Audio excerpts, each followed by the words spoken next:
रविवारी सकाळी उठायला उशीर झाला. नाश्त्यासाठी झटपट पण वेगळं काहीतरी बनवायचं होतं. मग रव्यापासून मी ही रेसिपी बनवली.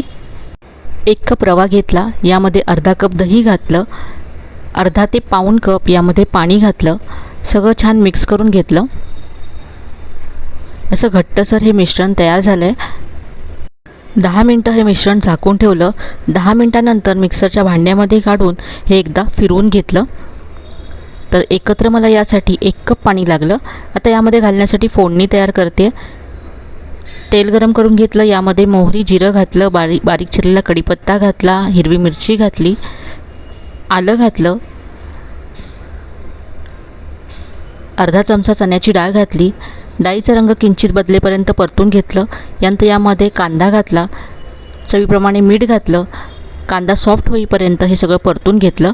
यानंतर यामध्ये भरपूर बारीक चिरलेली कोथिंबीर घातली. सगळं पुन्हा एकदा मिक्स केलं. फोडणी तयार झाले. तयार फोडणी रव्याच्या मिश्रणामध्ये घालायची आहे.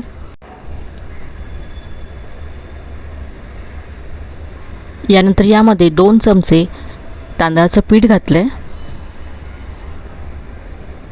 चवीप्रमाणे यामध्ये मीठ घालायचं आहे. सगळं पुन्हा एकजीव करून घ्यायचं आहे.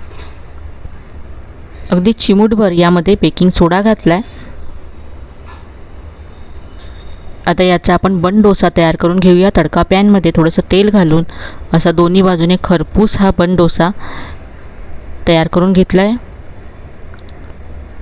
झटपट वेगळा असा नाश्ता तयार झाला. याबरोबर खाण्यासाठी खोबऱ्याची चटणी बनवली आहे.